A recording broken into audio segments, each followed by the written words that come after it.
그래서 오늘 말씀드릴 게 이제 지난번에 이제 근태가 발표도 했던 이제 Neural Correlates of Consciousness라는 주제 이제 부제를 달아봤는데 지금 옆에 보이는 그림이 이제 블루라고도 보이고 레드라고도 보이고 근데 블루라고 하기에는 글자는 또 빨간색이고 또 레드라고 하기에는 또 글자 색깔은 시안색이죠. 그래서 이렇게 이제 그 인코히어런트한 정보가 왔을 때 우리 뇌가 이제 우리가 이걸 레드라고 의식했다가 블루라고 의식했다가 이렇게 왔다 갔다 할 수 있죠. 이런 걸 이제 그 비주얼리 앰비겨스하다 이렇게 얘기하는데 근데 중요한 거는 우리가 맨 끝단에서 우리가 의식할 때는 이제 블루로 보기도 하고 레드로 보기도 하고 그냥 파란색 글씨라고 생각하기도 하고 빨간색 글씨라고 생각하기도 하고 여러 가지 그 메타스테이블하게 인지를 하지만 이제 V1에 들어가는 신호 자체는 똑같겠죠. 그냥 계속 쳐다보고 있으면. 그래서 그 자극 신호는 같은데 어떻게 의식의 내용물은 다를 수 있을까? 그러면 이제 우리가 그 내가 의식하는 것들의 차이를 어떤 식으로 식별할 수 있을까? 이게 이제 Neural Correlates of Consciousness 연구의 어떤 핵심 접근법이기 때문에 가져왔고요. 이거 자체가 이제 이런 착시 혹은 그 두 가지로 보이는 앰비겨스한 그림들 이런 것들이 이제 70년대 혹은 그 전부터 이제 심리학에서 시각 연구로 계속 활용해 왔고 그런 것들이 fMRI나 새로운 이제 뉴로사이언티픽한 툴들을 만나면서 이제 우리의 의식 연구에도 활용되고 있다는 측면에서 이런 그림을 가져왔고요. 그래서 여태까지 저희 모임에서 이제 여러 번 언급했던 게 이제 의식은 되게 정의하기 힘들고 모호하고 어려운 개념인데 마음이 무엇이냐, 자아가 무엇이냐. 이제 그래도 어느 정도 학자들 간의 합의가 되어 있는 부분이 한 두 가지 요소로 나뉘는 것 같다. 뭐 더 있다고 얘기한 사람도 있지만 이제 의식 상태가 있고 혹은 의식 수준이 있고 또 의식 내용물이 있다. 이런 식으로 크게 우리가 클래시파이를 해볼 수 있습니다. 물론 이제 그거는 우리 경험상에서 하는 얘기죠. 이거는 제가 그린 그림인데 이제 저는 이런 식으로 생각해요. 이제 레벨이 올라가면 의식의 레벨이 우리가 흔히 높다 낮다라고 얘기를 하잖아요. 그래서 그 꿈이 없는 깊은 수면이 있을 수 있고 이제 그거보다 더 낮은 코마가 있을 수도 있고 이제 정상적인 지금 노란색 이 단면 동그라미로 되어 있는 그냥 우리가 깨어 있는 fully aware한 상태 그리고 혹은 거기서 더 올라가면 뭔가 깨달음을 얻은 상태라든지 아니면 더 비질런트해진 상태, 엄청 집중하는 상태 이런 다른 higher state of consciousness도 있을 수 있을 것 같고 이런 뒤집어진 원뿔형 모양으로 생기지 않았을까 하고 생각을 해요. 왜냐 이제 Z축으로 이렇게 잘랐을 때 이제 면적이 점점 넓어진단 말이에요. 그 면적이 이제 우리가 경험할 수 있는 의식 내용물의 어떤 디멘전 이제 이거를 모델리티라고 부르는데 우리가 오감 그리고 뭐그 체감각 그리고 타임 퍼셉션 나에 대한 뭐 이고 같은 거 이런 것들이 이제 그 어떤 감각 또 그 인지의 모델리티라고 얘기를 하거든요. 그런 것들이 이제 더 낮은 단계에서는 잘 인식되지 못하던 것들이 이제 정상적인 의식 상태에서는 어느 정도 우리가 오감이나 이제 우리가 경험하는 기본적인 모달리티들을 의식할 수 있게 되고 더 올라갈 수도 있고 뭐 마약을 한다든지 하면 뭐 안 보이던 게 보이고 막 공감각 느껴지고 뭐 그런 일들이 일어나겠죠. 그래서 이제 이런 식으로 포멀라이즈를 해두고 이제 완전 맨 밑에는 이제 아무것도 느낄 수 없는 그 컨텐츠가 전무한 이제 뭐 죽음이나 혹은 완전 무의식 상태가 있을 수 있겠죠.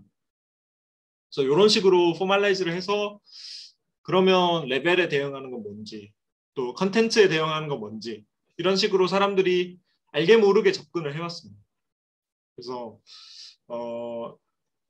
스테이스는 이런 식으로 뭐 흔히 보셨을 그림인데 이제 이 그림에서도 이제 레벨 오브 컨셔스니스 그리고 컨텐트 오브 컨셔스니스 이런 식으로 해서 뭐 조금 다른 경우가 있죠. 뭐 잠은 그러니까 이제 대부분 y 이퀄 x 축에 놓여 있는데 이제 베지테이티브 스테이트 같은 경우에는 뭐 잠도 자고 깼다 잤다 하고 이제 뭐 간단한 거에는 반응하고 뭐 간지럽히면 웃고 뭐 이러지만 이제 컨텐츠는 없을 거라고 우리가 추정을 하고 또 루시드 드리밍 같은 경우에는 분명 잠들어 있지만 웨이크풀리스 차원에서는 잠들어 있지만 이제 컨텐츠 측면에서는 뭐 거의 다 네, 완벽히 그냥 일상생활에 가까운 정도의 의식적 경험을 하고 그런 식으로 조금씩 예외의 경우들이 있지만 그래도 코마에서 컨셔스 웨이크풀리스에 이르기까지 이제 지금은 이렇게 XY축으로 나타냈지만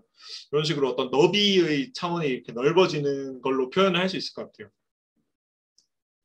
그래서 뭐 이 안에서 약간 예외의 경우도 있겠지만 특이한 경우도 있겠지만 이제 보통 사람들의 이제 의식 연구를 한다고 하면 이제 레벨을 바꿨을 때 어떻게 되느냐를 보는 경우 그리고 이 레벨을 하나 딱 정해놓고 이제 특정 컨텐츠 예를 들어 뭐 시각이 어떤 식으로 작동하느냐를 밝히는 경우 뭐 이런 식으로 이제 우리가 그 컨셉추얼라이즈를 할 수 있을 것 같아요. 그래서 그 Neural Correlates of Consciousness라는 말이 이제 90년대부터 굉장히 핫한 키워드인데 우리말로 하면 의식의 신경상관물, 상관물이라고 하죠. 의식의 상관물.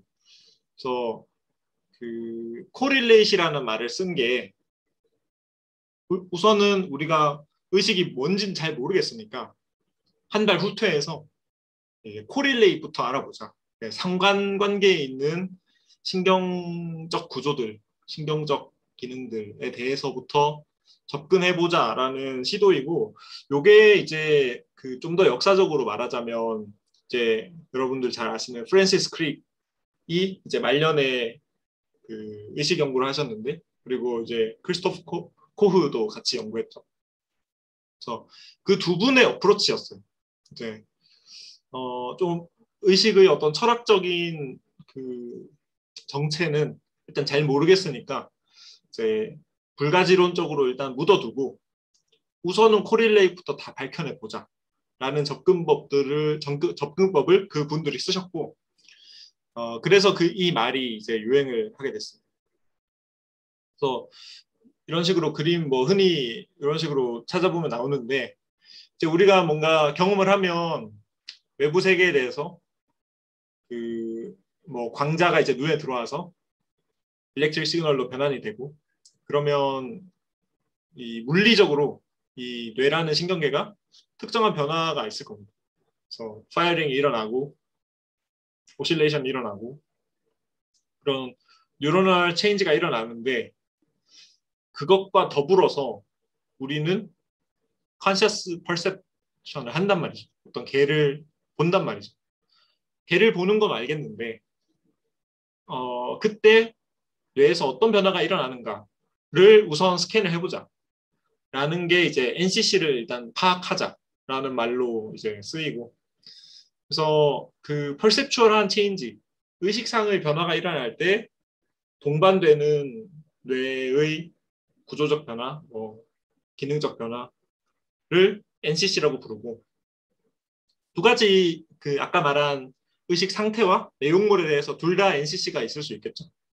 그래서 지난번 근태님이 발표하셨던 논문이 이제 NCC에 대한 리뷰 논문이었고 지난번에 워낙 발표를 잘 해주셔가지고 여기 안 계시지만 그 상태를 연구하는 법, 또 비주얼한 걸 연구하는 법 이런 것들을 개괄을 잘 해주셔서 이제 혹시 못 보신 분 있으면 이제 그 동영상 슬랙의 동영상을 참고하시면 될 것 같고 그거에 대해서 더 들어가진 않을게요.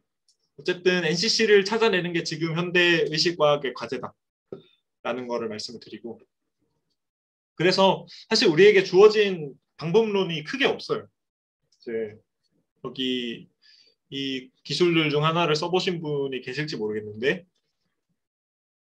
뉴러널 스케일에서 할 수 있는 건 패치 클램프, 그리고 전극 꽂아서 할 수 있는 게 LFP나 싱글 유닛 엔코딩, 그리고 브레인 슬라이스는 뭐 거의 안 하는 것 같고, 이제 운이 좋으면 이제 이코지나 이제 IEG 뭐 이런 것도 이제 두피가 아니라 이제 그 주라마타를 드러내서 이제 데네피질에 딱 붙여서 전극으로 신호를 준다든지, 또 EEG나 fMRI 같은 걸로 이제 더 큰 크기에서 보는 거, 이런 게 이제 우리가 이제 NCC를 파악하기 위해서 볼 수 있는 어떤 그 레졸루션의 단위들이 이제 어느 하나가, 그러니까 템포럴 레졸루션 혹은 스페이셜 레졸루션이 좋아질수록 이제 그 얻을 수 있는 정보의 어떤 그 글로벌한 걸 얻기 힘들어지고, 또 글로벌한 걸 볼 수 있게 될수록 또 신호의 어떤 정확도는 떨어지기 때문에 이 각각의 수준에 대해서 다 이제 그 NCC 혹은 이제 컨센서스에 대응하는 어떤 현상들이 존재하는 것 같아요.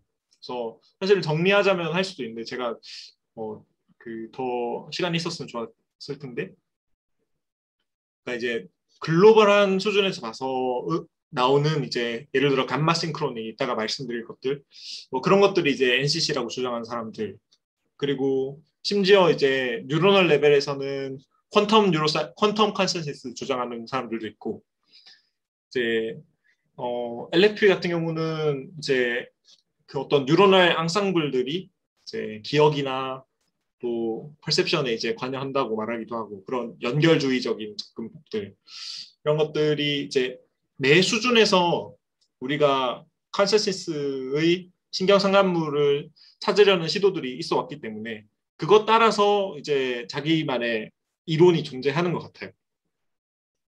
그래서 그 여러 가지 것들을 소개를 드리려고 합니다.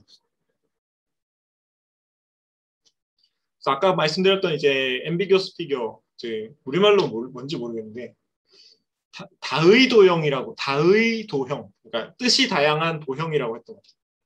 그러니까 이제 뭐 이제 오리랑 토끼, 요건 너무 유명하고, 이것도 유명하죠. 그래서 큐브도 네커 큐브라고 하는데 이제 들어왔다 나갔다 하는 것처럼 보이죠. 이것들이 중요한 게 이제 아까 말씀드렸다시피 비주얼 스티뮬러스는 똑같은데, 이제 우리가 그 탑다운으로 어떻게 생각하느냐에 따라서 오리로 보자라고 결심을 하면 이게 오리로 보이고, 토끼로 봐야지라고 해서 이걸 눈으로 바라보고, 뭐 이런 식으로 우리가 탑다운으로 또 주의를 가하면 이게 토끼로 보이고, 이런 식으로 알터네이트를 한단 말이죠. 그래서 그 과정에서 우리가 어떤 식으로 이 오실레이션을 하는지, 이것들을 보면 이제 그 순전히 감각 신호를 제외하고 이제 우리가 인지하는 부분에서 신호가 어떻게 바뀌는지 이제 둘을 빼면 되는 거죠. 차이를 보면 두 상태에서 차이를 빼면 이제 그 정보만 이제 디듀스 할 수 있는 거니까, 이거를 하려고 사람들이 한 80년대부터 많이 했습니다. 이제 가장 잘 알려진 방법론이, 실제 지금도 쓰이는 방법론이 바이노큘러 라이벌리라는 건데, 이제 양안 경쟁이라고 하고, 이제 이것과 비슷한 그 스킬인데 이제 양눈에 다른 걸 보여주고, 서로 합치하지 않는 뭐 사과랑 뭐 나비 이런 걸 보여주고, 그러면 우리 눈이 이 두 상이 하나로 합쳐지지 않으면 좌우를 번갈아서 인지를 하게 됩니다. 근데 이것도 저는 조금 논란의 여지가 있는 것 같아요. 실제로 우리가 정말 이걸 봤다 저걸 봤다 하느냐 하면, 저 같은 경우는 그렇게 했을 때 물론 뭐 어떤 뭐 왼쪽의 사물이 좀 더 그거에 대해서 생각을 많이 할 수도 있고, 또 오른쪽의 거에 대해서 생각을 많이 하고 뭐 이럴 수는 있지만, 기본적으로는 그냥 두 개가 있는 상태를 인식하는 것 같아요. 그렇지만 어쨌든 노력을 하면 이걸 봤다 저걸 봤다 할 수 있기 때문에 그런 상황을 우리가 양안 경쟁이라고 하는 거고요. 어느 쪽 눈에 들어간 신호를 보는가가 이제 perceptual dominance 또 뭐 binocular dominance 이런 식으로 얘기하는데 그게 이제 바뀌기 때문에 그때 두 상황에서 뇌의 그 신호 차이를 보면 이제 그 각 퍼셉트에 대응하는 그 뉴러널 시그널이 뭔지 알 수 있겠죠. 그래서 그 80년대에 로고테티스라는 교수님, 그 그리스인 교수님이 이제 마카크를 데리고 그걸 실험했습니다. 그 사실 훈련을 시킬 수 있다는 게 놀라운데 이 양안 경쟁을 시켜주고 이제 얘가 어떤 걸 봤는지 사실 뭐 이렇게 직접적으로 알 수는 없겠지만 그래도 그 마카크가 양안 경쟁을 경험할 때 이제 얼터네이트 하면 이제 레버를 눌러서 이제 이렇게 바뀐다라고 그 신호를 주도록 레포트를 하도록 하면서 이제 마카크니까 당연히 이제 머리를 까서 이제 전극을 꽂아서 이제 비주얼 패스웨이에서 어디부터 신호 차이가 나타나느냐 얼터네이트 할 때를 봤던 거예요. 그래서 그 결과 이제 다른 부분에서는 그냥 픽세이션을 하고 있으면 시그널의 차이가 없었는데 이제 퓨지폰 페이스 에리아 쪽 이제 하이어 템포럴 쪽에 오니까 이제 컨셔스 퍼셉트가 뭐냐에 따라서 신호가 바뀌더라 라는 사실을 밝혀냈습니다. 이게 되게 큰 사건이었죠. 그래서 그 우리가 의식하는 거가 최소한 FFA를 보면 그거가 뭔지 이제 알 수 있더라.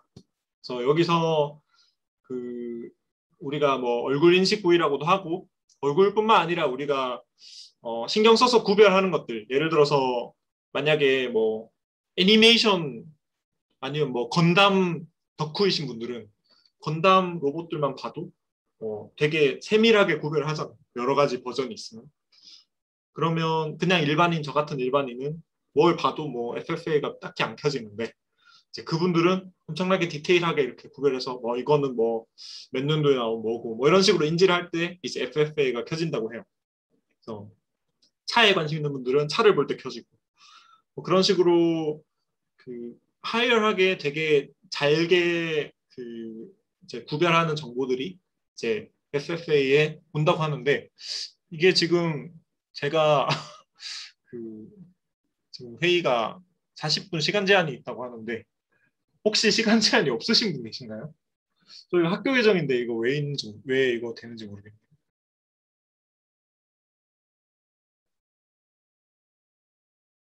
혹시 이거 시간 제한 없으신 분 계세요? 이거 무제한이었는데 저도 줌에서 뭔가 지원을 그만뒀다고 아 들어가지고. 시간 제한이 생기는군요.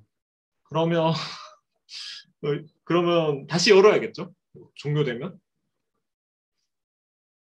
아니면 사실 그 다른 소프트웨어도 있긴 한데 줌이 레코딩이 돼서 그냥 쓰는 거라서 일단은 진행하고 만약에 꺼지면 바로 다시 열어서 톡방에 올리겠습니다. 양해 부탁드리고요. 네. 네. 하여튼 이제 비주얼 NCC를 찾는 사람들 입장에서 이제 FFA가 이거다라고 그 생각이 들었겠죠. 그래서 실제로 FFA에 자극을 받은 이제 환자분의 영상을 한번 보시면 좋을 것 같은데요. 이제 FFA에 자극을 가하면 이제 이 사람이 어떤 걸 느끼는지 한번 같이 보겠습니다. 1, 2, 3. 어?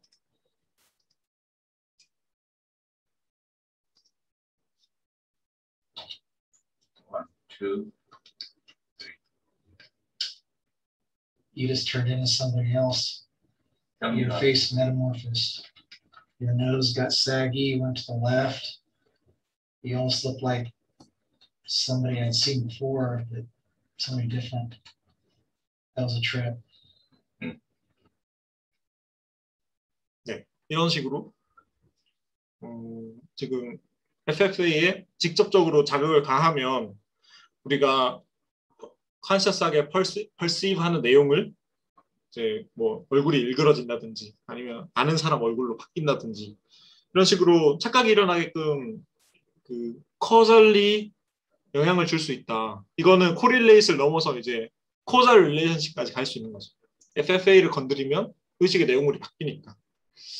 이제 이런 식으로 그 시각 패스웨이 상에서 어디가 이제 의식의 내용물하고 관련이 있는지를 밝히려는 작업들이 있어 왔고, 이제 뭐 FFA가 이제 아마 거기에 해당할 거다라는 어떤 잠정적인 결론은 나 있는데, 근데 이제 시각은 이것만 있는 게 아니라 우리가 이거는 이제 바이노큘러 라이벌리 혹은 얼굴 인식에 대한 것만 얘기하는 거고, 이제 이거 외에 여러 가지 다른 뭐 시각뿐만 아니라 청각도 있고 이제 여러 가지 내용물들이 있는데 이게 다 FFA에서만 관련된 건 아니잖아요.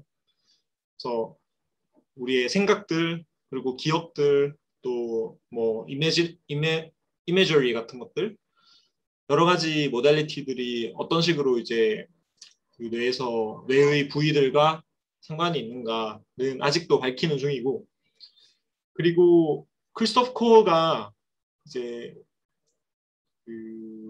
이런 마카크 NCC 연구로 유명해졌고 이제 랩도 있었는데, 근데 사실 FFA를 넘어서는 다른 그 이상의 것에 대해서 연구를 하다가 결과가 잘 안 나와서 어떻게 됐냐면, 그 이상은 그냥 너무 이제 FFA에서 어디로 가느냐 그 다음 패스웨이가 있을 수 있잖아요.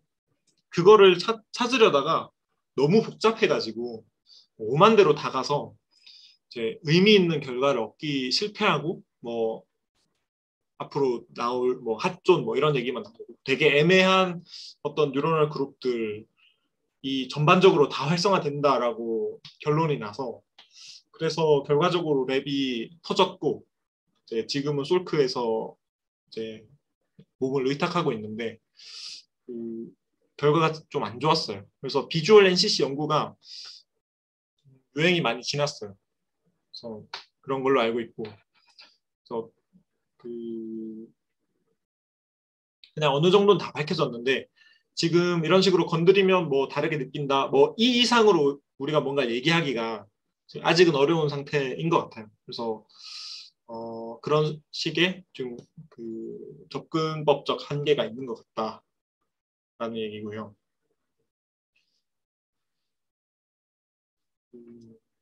지금 한 5분 정도 남았거든요. 그래서 여기 이제 옵토제네틱스 기술에 이제 익숙한 분들도 계시겠지만 영서 같은 경우도 그렇고 이제 보통 옵토제네틱스 하면 쥐에다가 특정 세포에 이제 감염을 시켜서 이제 빛을 받으면 열리는 채널들을 심어서 이제 실제로 레이저를 쏴서 특정 뉴런들을 액티베이트 시키는 그런 기술이 있습니다. 근데 이걸 잘 응용하면 어떻게 할 수 있냐면, 예를 들어서 쥐에게 전기 쇼크를 줘요. 그러면 쇼크를 줄 때 활성화되는 이미디어트 얼리 진이라는 게 있는데, 그 진들이 발현되는, 그러니까 이제 액션 포텐셜을 일으키면 발현되는 진들과 프로모터를 엮어서 이제 그 뉴런들을 태깅을 할 수 있어요. 그래서 사후에 이제 그 뉴런들을 다시 켜주면 레이저를 통해서, 그러면 쥐가 그 샥을 이제 받았을 때의 기억을 떠올리는 것처럼 이렇게 공포 반응을 일으킵니다. 그래서 이제 이게 뭐 아미그달라나 히포캠퍼스 쪽을 그런 식으로 매니퓰레이트 할 수가 있는데, 그러면 우리가 상상을 하기를, 그런 마우스는 즉 그런 식으로 자극이 들어오면 어떤 걸 느낄까? 옵토제네틱하게 혹은 케미칼리 뉴런들을 켜주는 것만으로 혹은 지금 아까 앞에서 봤던 FFA도 마찬가지죠. 전기적으로 뭐 화학적으로 뉴런들을 켜는 것만으로 우리가 경험하는 거를 바꿀 수 있을까? 그거는 분명한 것 같아요. 인간의 경우도 그렇고 인간도 TMS나 여러 가지 자극을 하면 의식 내용이 바뀌고 쥐도 그냥 단순히 뭐 행동적인 거라고는 말하기는 어려운 복잡하게 이제 뭐 이렇게 공포 반응을 보인다든지 기억을 해낸다든지 그런 식으로 메모리가 이제 앙상블 형태로 저장된다라는 거는 옵토제네틱스 한 10년간, 10몇 년간의 연구로 너무 잘 알려져 있어요. 그래서 이제 그 예전에 여러분들 들어보셨을 수도 있는 grandmother cell theory 같은 것들, 이제 어떤 사람 한 명마다 이제 혹은 펄셉트 하나마다 대응되는 이제 기억하는 세포가 하나 있다. 로컬리스트 코딩이라고 하는데 이제 이런 얘기들이 이제 더 이상 효력을 얻지 못했죠.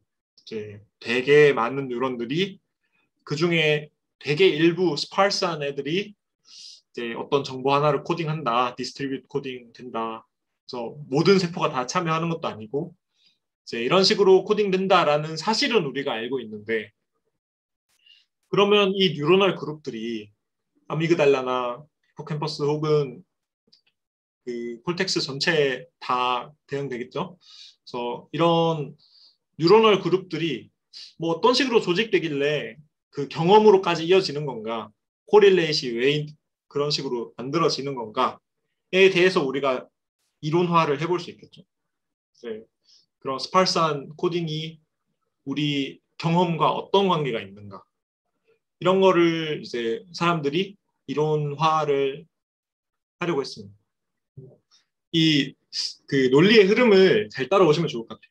그러니까 이제 어떤 뇌 부위가 어떤 의식의 내용물하고 관련 있는 건 알겠는데 그러면 어떤 식으로 그냥 뭐 예를 들어서 FFA 아까 이런 경우는 그냥 전극에다가 그냥 세포에다가 이제 전류를 그냥 뿌린 건데 이제 그런 게 아니라 어떤 식으로 구체적으로 뉴런들이 자극될 때 특정한 펄셉트가 떠오를까 하면 스파르스 코딩이 되어 있다. 그러면 이게 구체적으로 어떤 식으로 그 뉴런al 그룹들이 스파르스하게 퍼져 있고 얘네들이 어떤 의미 있는 단위체를 구성하고 그게 펄셉트하고 대응된다. 라는 것까지 추정할 수 있겠는데 그러면 이거는 뭐 아미그달라 혹은 이제 그 히포캠퍼스에서 얘기고 콜텍스에서도 마찬가지일까? 이제 그런 식으로 생각을 해볼 수 있겠죠. 거기서 이제 도출된 게 그 제럴드 에델만의 이제 다이나믹 코어 시어리라고 하는데요. 그래서 제럴드 에델만은 여러분들 아실 그 항체의 특이성을 발견하셔가지고 70년대인가 노벨상을 받으셨고 이후에 이제 노벨상 받은 이후에 이제 노년까지 의식 연구에 소신을 하셔서 그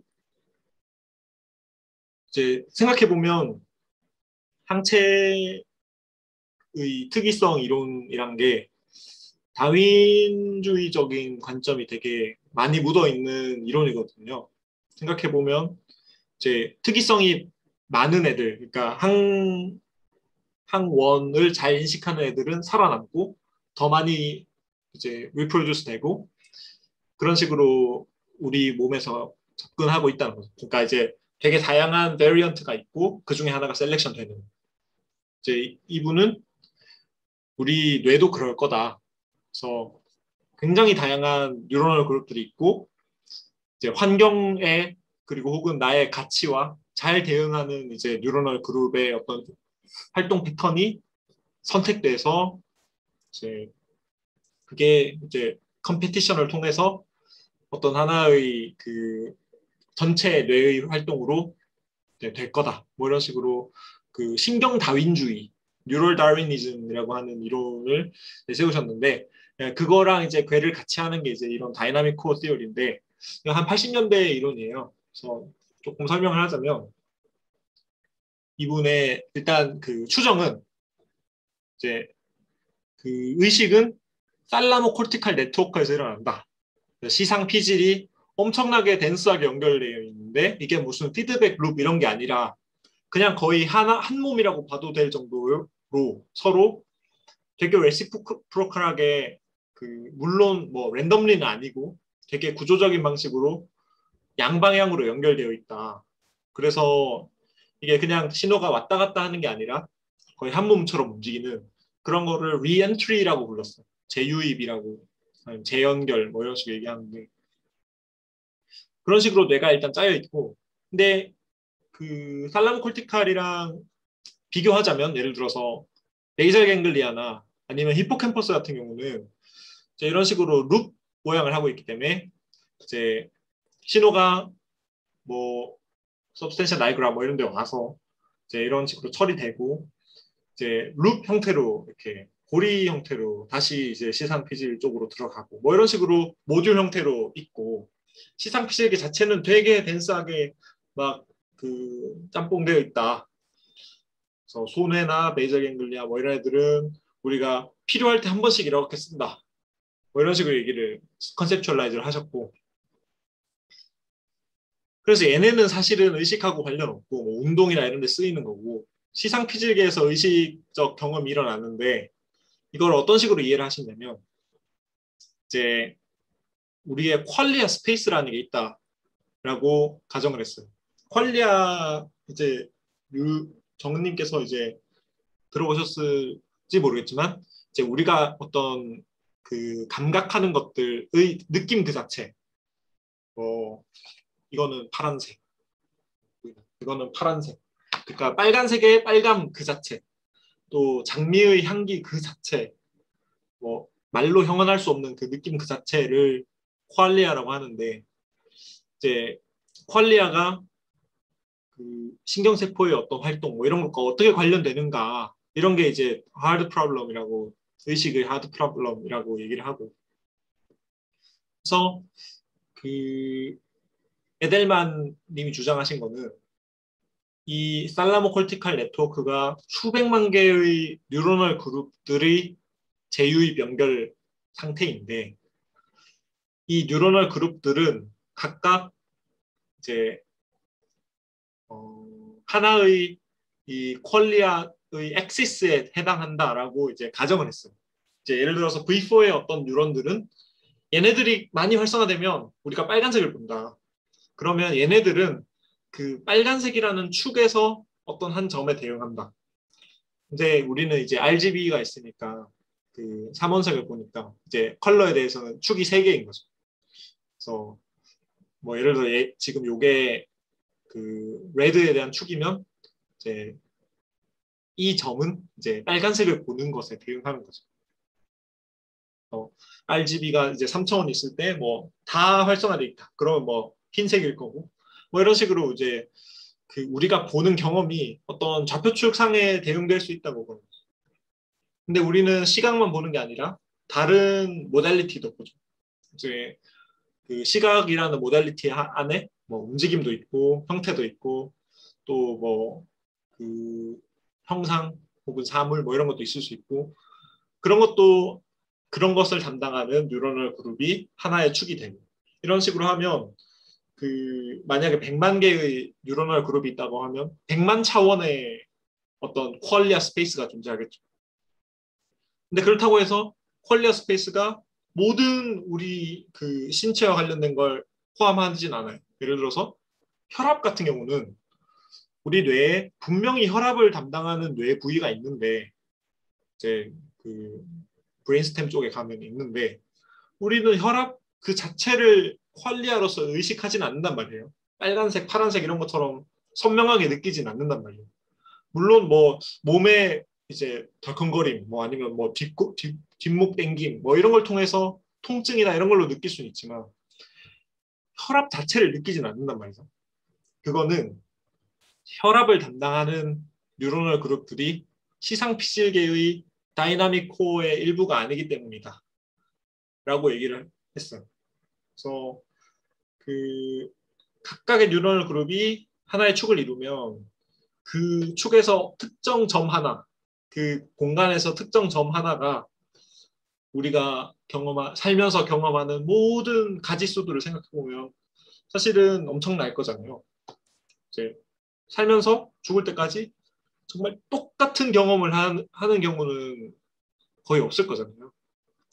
그게 그 이유가 사실 그렇단 말은 우리 뇌가 그만큼 다양한 가지수의 경험을 이제 그 코딩할 수 있는 되게 복잡한 그 어떤 클래시파이어라는 얘기인데 그것의 이유가 이제 이런 탈라모콜티칼 네트워크가 퀄리아 스페이스를 이루고 그게 우리가 경험할 수 있는 모든 조합들을 포함하는 이제 그 퀄리아 스페이스를 이루고 있기 때문이다. 뭐 이런 식으로 얘기를 했어요.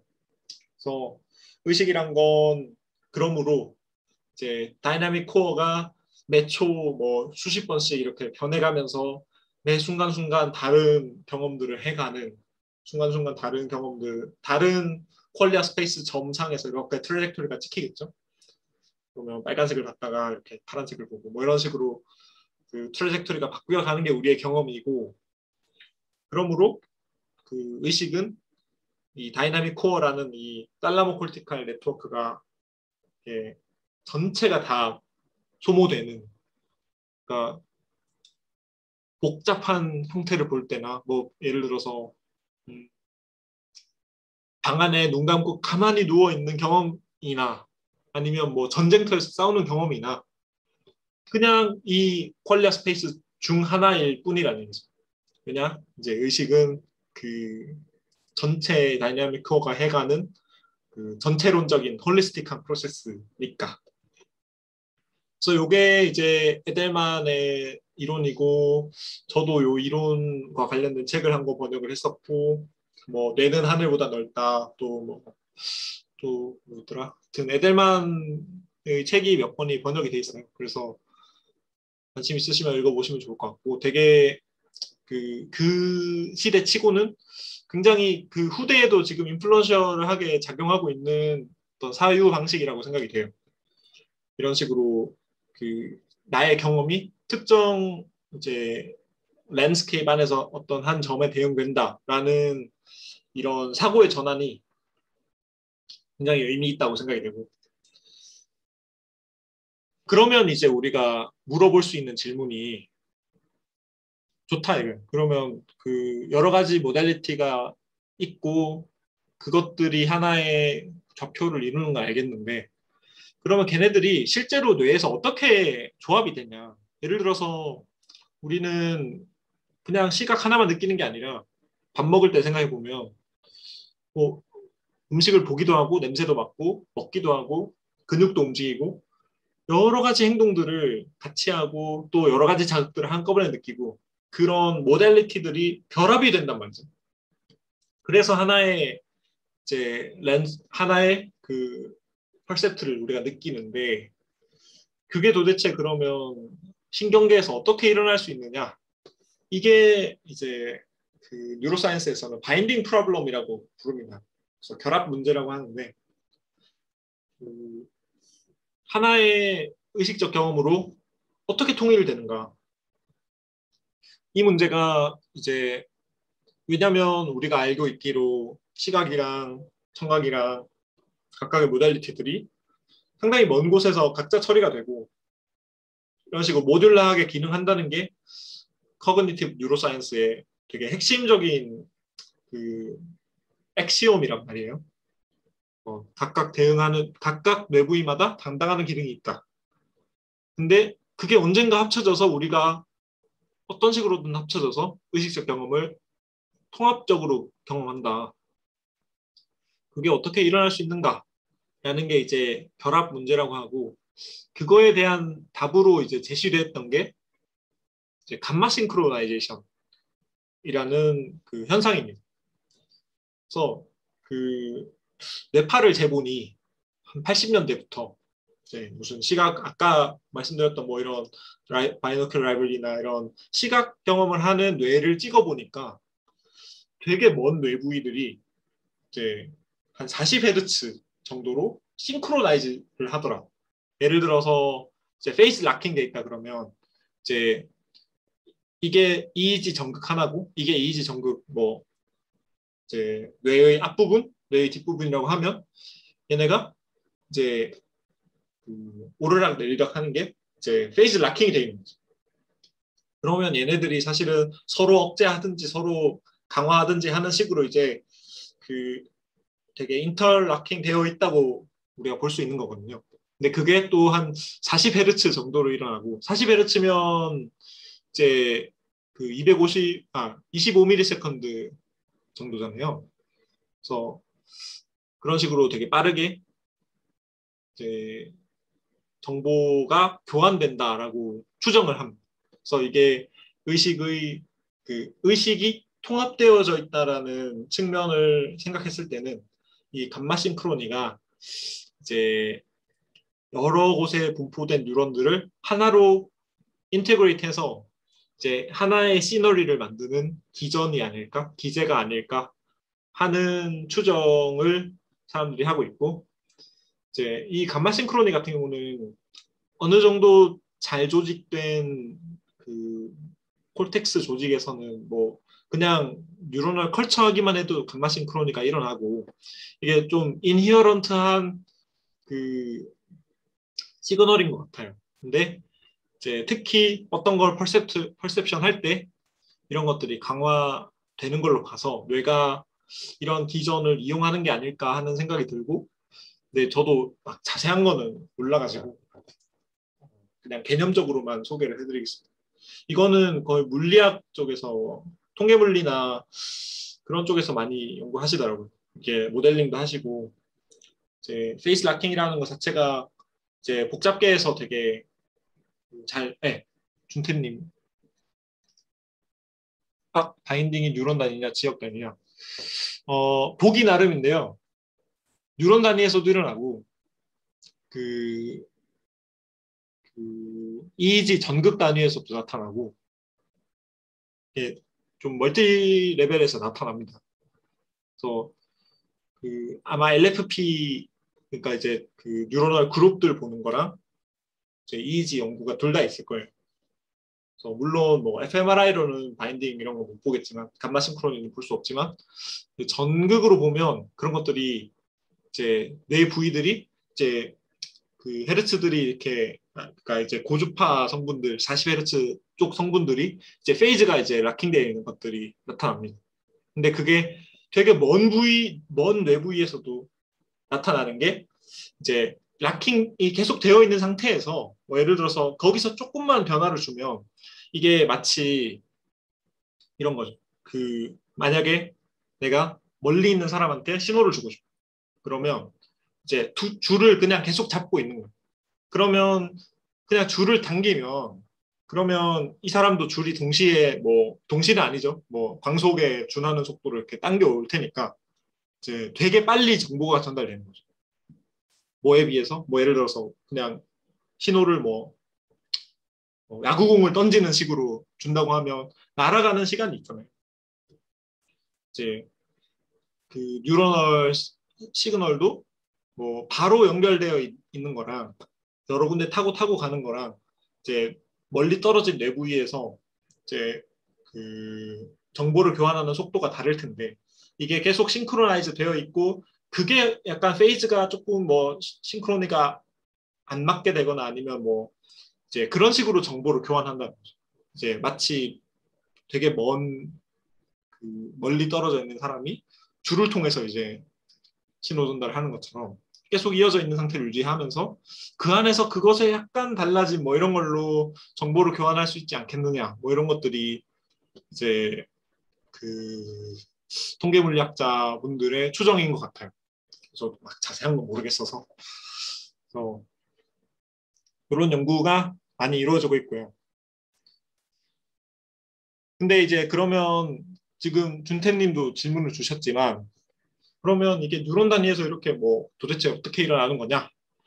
라고 물을 수 있잖아요.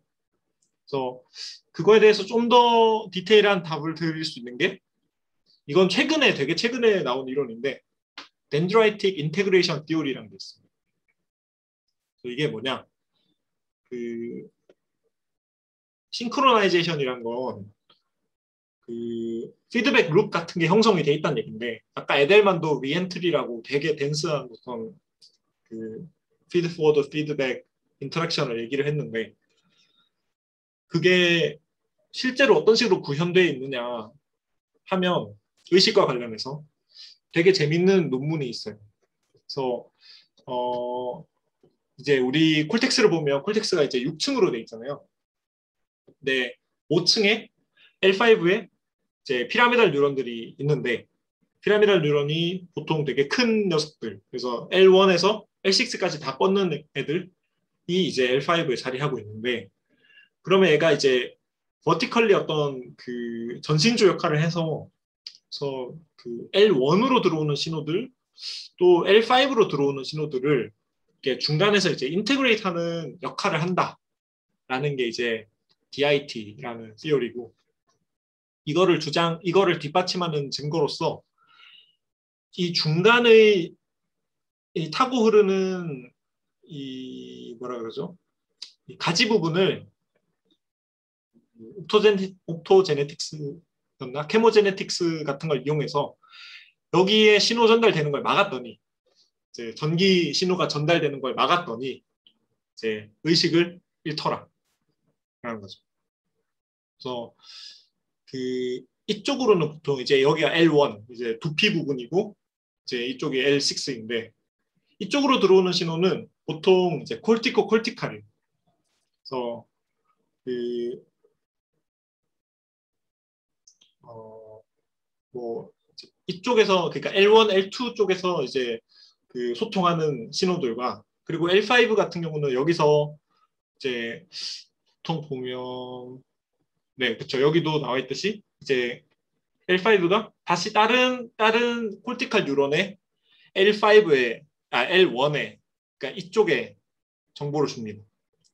그리고 혹은 이제 살라무스가 이제 그러니까 예를 들어서 우리가 뭐 시각 정보를 보면 그 시각 정보가 이제 보통은 이제 B에 들어가요. 그러니까 이쪽으로 들어가요.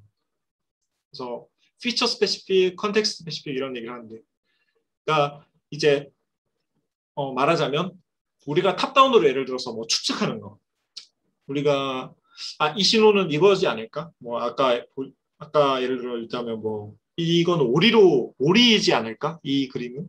라고 하는 우리의 탑다운적인 분석은 레이어 1에 들어가고 근데 그냥 이제 바텀업에서 오는 그 감각 신호 그 자체는 이제 달라무스를 타고 L5 쪽으로 들어갔는데 이거에 대한 어떤 연산이 여기서 일어나지 않겠느냐. 그리고 그 연산을 막으면 여기서 전달되는 걸 막으면 이제 의식이 없어지더라.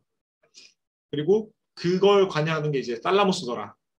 뭐 이런 그 실험적 발견이 있었고 그러면 요 사이에서 이제 룹이 계속 형성이 될 거고 그게 이제 어떤 싱크로니의 오리진이 되겠죠. 이분들이 뭐 감마 싱크로니에 대해서 구체적으로 뭐 실험을 하신 건 아닌데 근데 이런 스키마에서 제가 생각했을 때는 충분히 실험이 가능할 것 같고 이러한 그 살라모 콜티칼 룹 같은 것들이 이제 어떤 그 L5가 중심이 돼서 이제 정보를 인테그레이트해서 서로 다시 주고받고 하는 그런 식의 어떤 기본적인 구조의 모티프가 되지 않겠느냐 하는 게 제 추측입니다.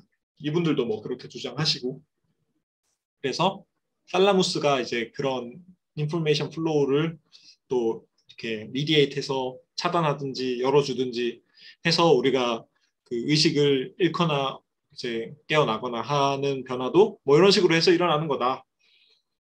이제 그런 식으로 주장하는 게 이제 덴드라이틱 인테그레이션 디오리라는 이론이 있습니다. 그래서 막 엄청 유명한 이론은 아니고 최근에 이제 나온 논문에서 주장된 이론인데 되게 흥미가 있습니다. 그래서 관심 있는 분들 나중에 찾아봐 보시고 제가 사실 어떤 하이라이트는 빼놓고 말씀드렸는데 보통 이제 뉴로널 그 컨셔스니스 관련 티오리 찾아보면 글로벌 뉴로널 워크스페이스 티오리랑 IIT 뭐 이렇게 두 가지가 나오거든요.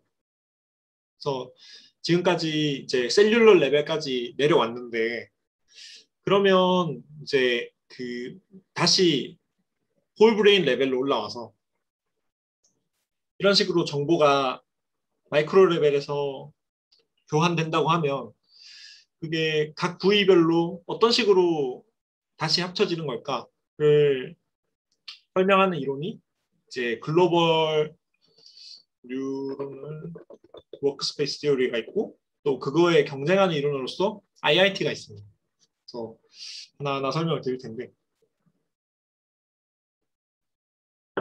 이 그림은 보통 그 시스템스 뉴로사이언스나 아니면 컴퓨테이셔널 뉴로사이언스 쪽에 후반부 가면 많이 나오는 그림인데 이제 뉴런 시스템이 이제 어떤 모듈들로 이루어져 있고 걔네들 중 일부가 활성화돼서 어떤 그 서로 정보를 주고받는다 뭐 이런 식의 접근인데요.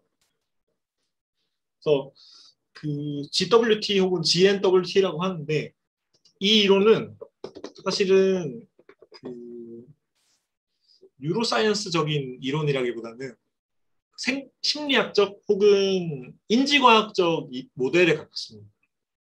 인지과학적이란 게 뭐냐 하면 지난번 뭐 역사 관련 파트에서도 말씀드렸지만 이제 인간의 어떤 인지 기능을 블랙박스로 보고 이거의 뭐 그 생물학적 오리진은 좀 배제하고 정보 처리 어떤 함수로서 얘가 무슨 인풋을 받고 어떤 아웃풋을 내놓고 인풋 아웃풋 관계가 뭐고 그걸 구현하려면 안에 어떤 모듈들이 있어야 되고 뭐 이런 식으로 백워드하게 리버스 엔지니어링을 하는 거죠. 그게 이제 커그니티브 사이언스의 접근법인데 의식에 대해서 같은 접근법을 적용한 결과가 글로벌 워크스페이스 티어리라고 할 수 있습니다.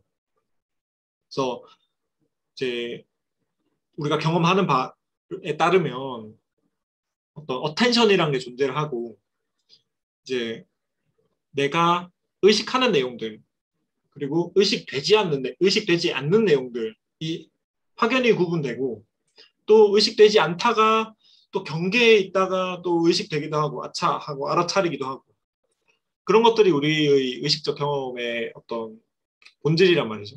그래서 비의식적 정보와 의식적 정보가 있다.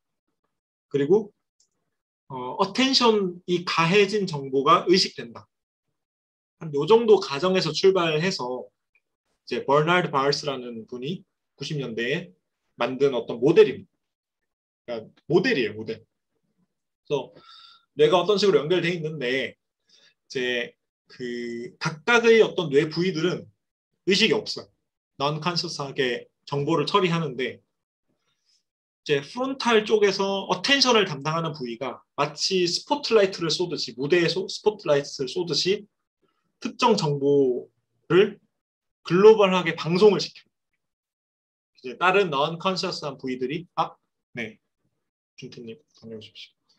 다른 non-conscious한 부위들이 그 정보를 갖다 쓸 수 있도록 방송을 한다. 이런 개념이죠.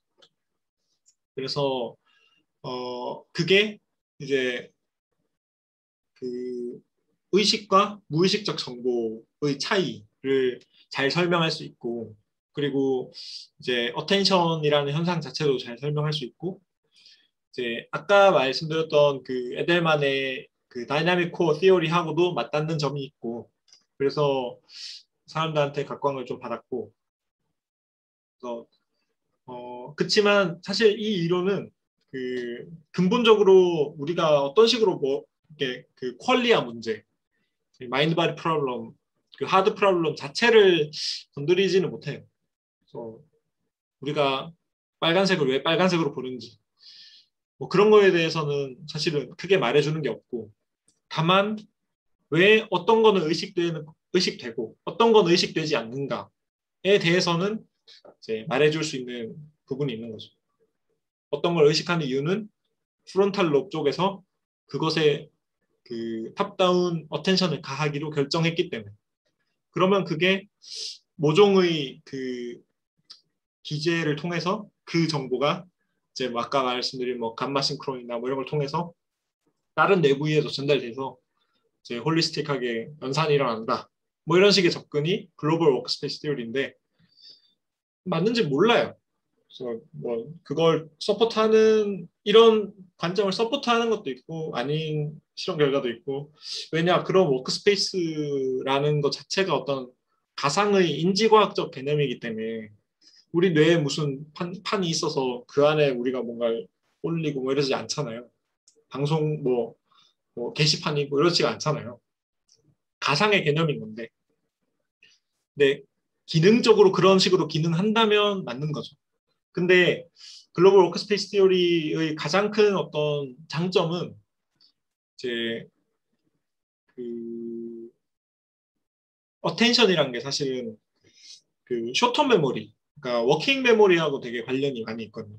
그러니까 워킹 메모리에 있는 내용을 우리가 의식하는 거고, 그것에 대해서 그게 이제 방송된다라고 얘기를 하는데, 그래서 근데 워킹 메모리가 되게 그 기본적인 어떤 뉴러널 그룹들이 이제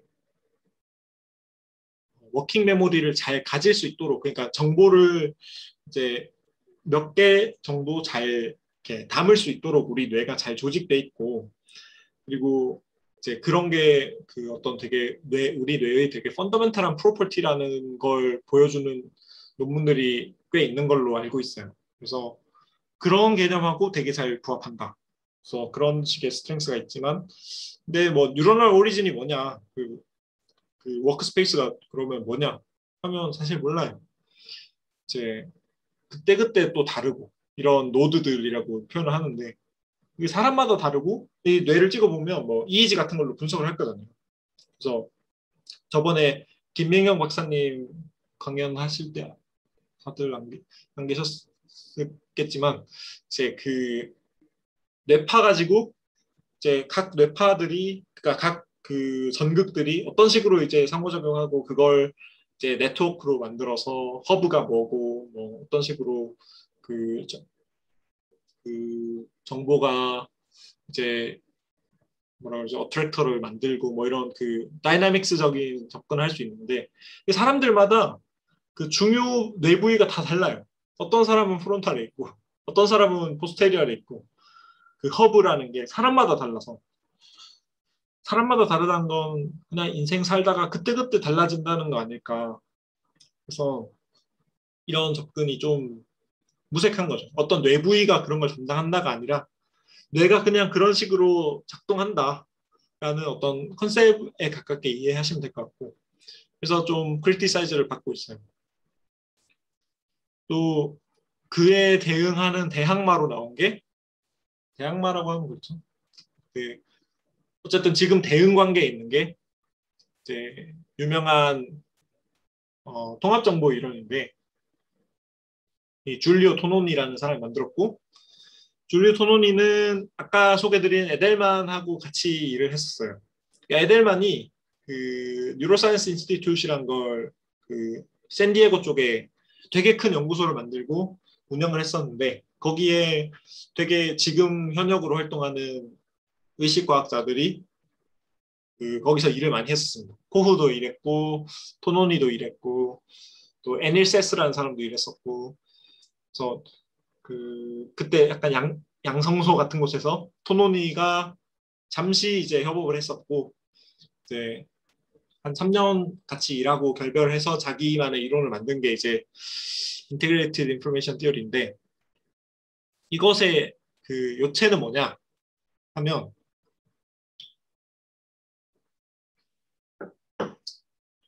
아까 에델만 소개할 때 말씀드린 거하고도 좀 비슷해요. 에델만은 이제 다이나믹 코어라는 식으로 얘기를 했는데 토노니는 뭐 다이나믹 코어 자체에 집중하진 않고 그냥 뇌 자체가 그 정보를 처리할 수 있는 어떤 장치인데 근데 처리한다는 게 뭐냐 이제 특정 정보가 들어왔을 때 뇌가 전체적으로 이거를 그냥 어떤 모듈러하게 처리하고 그냥 마는 게 아니라 이제 이걸 되게 유기적으로 어떤 소화해가지고 그 전체 네트워크의 어떤 프로퍼티에 반영을 한다는 거죠. 그래서 그게 이제 정보의 인테그레이션이라고 말하는 거고, 저도 막 정확하게 몰라요. 그렇지만 이 그 토노니의 어떤 이론 자체는 그냥 어떤 그 시스템 자체의 뭐 파이라는 함수를 계산해서 이제 얘의 정보 통합 능력을 계산한다라고 하는데, 근데 이거 자체는 그냥 새로운 그 그냥 정보 이론에서 쓰일 법한 어떤 메저 중 하나인데, 그 함수 자체는. 근데 토노니는 어떤 식으로 접근했냐면 자기의 그 의식적 경험을 반추해 보니 요러요러한 특징을 가지고 있더라. 그래서 이런 특징을 구현하려면 물리계는 이런 특징을 가져야 되고, 그래서 이런 특징을 지닌 물리계에서 통합된 정보가 의식이랑 존재론적으로 같다, 그냥 같은 거다라고 주장을 해요.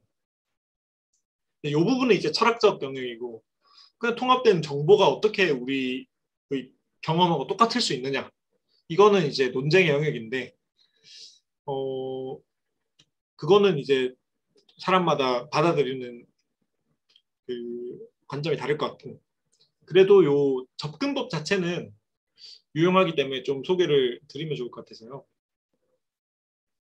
그래서 이 IIT에서 주장하는 액시옴이 5개가 있는데 뭐냐?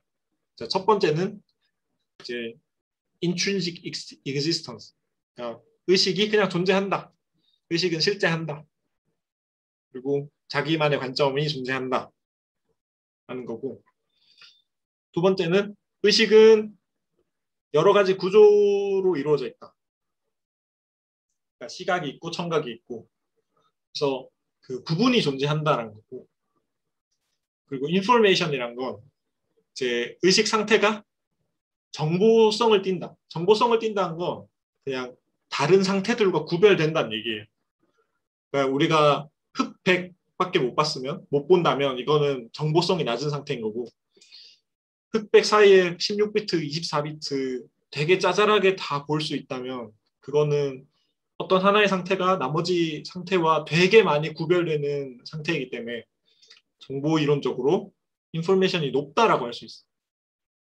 그러니까 아까 말했던 에델만 설명할 때 말했던 우리가 경험하는 모든 각각의 시너리가 살면서 다 매 순간 다른 그 경험을 한다는 거죠. 그게 이제 정보적이다라고 얘기를 하고, 그런 피처를 가지려면 물리계는 이제 특정한 인과 프로퍼티를 가져야 된다라는 거고, 그리고 또 하나의 어떤 그 내적 관찰 사항은 의식은 통합되어 있다. 그러니까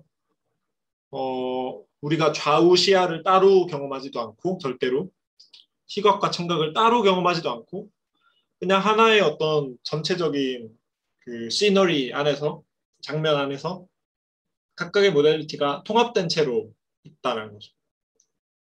그래서 그거는 이제 물리계가 이제 서로 어떤 환원할 수 없는, 더 쪼갤 수 없는 이제 그 통합적인 인과 구조를 가지고 있다라고 얘기를 하고, 그리고 마지막으로 이건 이제 논란의 여지가 있는데, 익스클루전이라 해서, 이 말이 좀 그런데, 그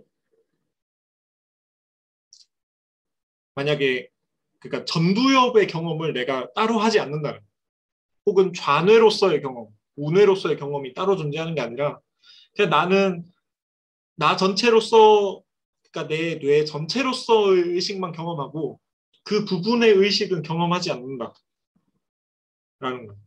이거는 그래서 이제 뭐 예를 들어서 이제 스플릿 브레인을 하면 좌우뇌의 경험이 따로 생겨나고, 그때는 통합 상태가 무너지니까. 어쨌든 통합되어 있으면 가장 그 부분 집합 중에 가장 큰, 그러니까 전체에 해당하는 그 의식적 경험 혹은 통합 정보가 경험된다라는 게 엑스클루전이라는 액시옴이고, 그래서 이것도 뭐 이론의 여지가 있어요. 그 어떤 우리 뇌의 일부분이 따로 좀비 시스템처럼 의식적 경험을 할 수도 있지 않겠는데 그걸 어떻게 아냐, 그런 식으로 공격을 받기도 하는데 그게 자의적 해석이다라는 그 비판이 있고 어쨌거나 이런 식의 접근을 통해서 그 요러요러한 특징들을 구현하는 물리계는 이런 특징을 가져야 되고 그런 걸 잘 측정하려면 요러요러한 메저가 필요하고라는 걸 이제 수학적으로 되게 엄밀하게 함수를 만들고 이제 메저들을 만들어서 뇌에서 이걸 측정해보자 라는 게 인테그레이션 티어리입니다. 인테그레이트 인포메이션 티어리입니다. 근데 IIT의 문제는 1분 미만이라서 또 꺼질 것 같은데 IIT의 문제는 이거 재기가 너무 어려워요. 그 컴퓨팅 파워 너무 많이 들고 그 유닛의 2승순으로 그 컴플렉시티가 증가한다 하더라고요. 그래서 뇌 정도 되는 시스템에서 파일을 구한다는 건 거의 불가능에 가깝다. 그러니까 이러한 접근법을 우리가 그 뉴로 페노미놀로지라고 부르는데 신경 현상학이라고 부르는데요.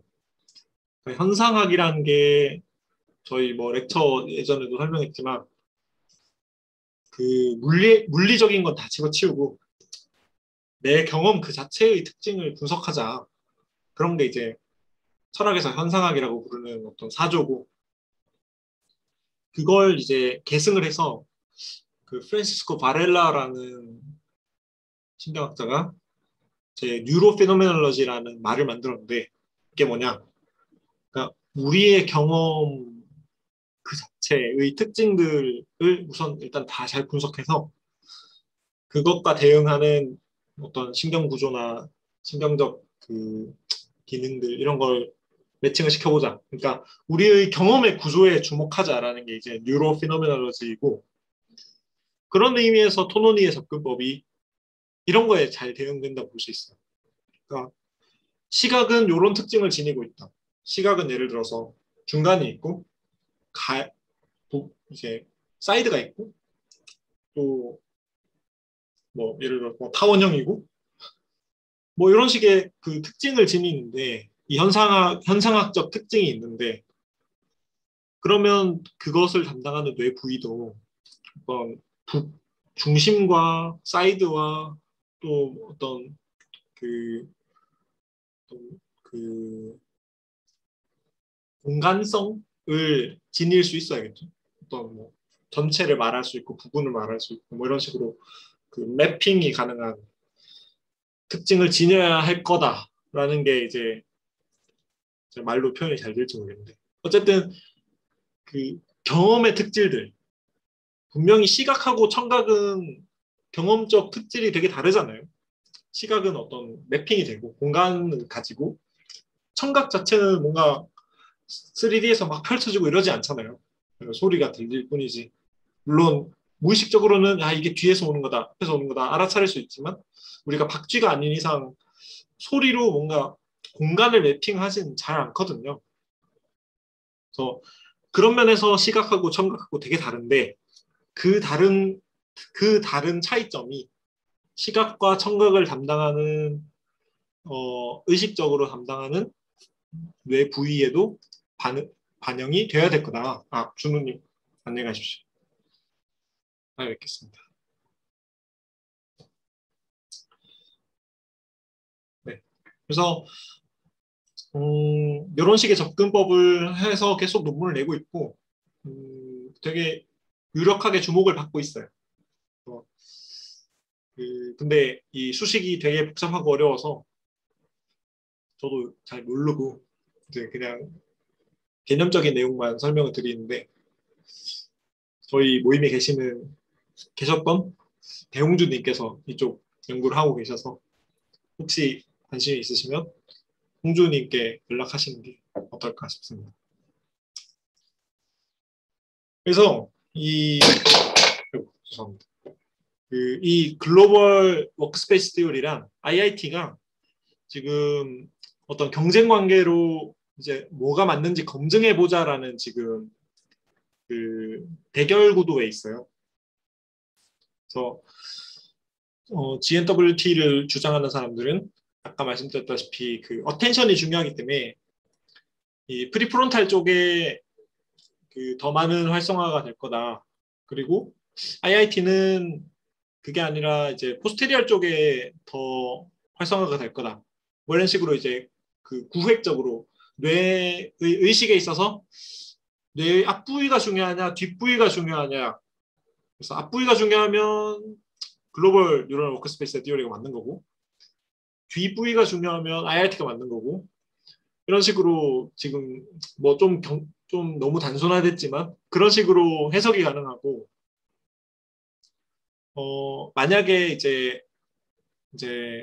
어떤 자극을 보여주다가 멈췄을 때, 그러면 그 GNWT 같은 경우는 보여주고 300ms 이후에 이걸 어텐션을 해서 이제 이 프리프론탈 쪽에 액티베이시 됐다가 또 자극이 꺼지면 꺼졌다는 사실을 어텐션을 해서 다시 그쪽에 켜지는 식으로 이제 템포럴 다이나믹스가 나와야 될 거다라는 추정.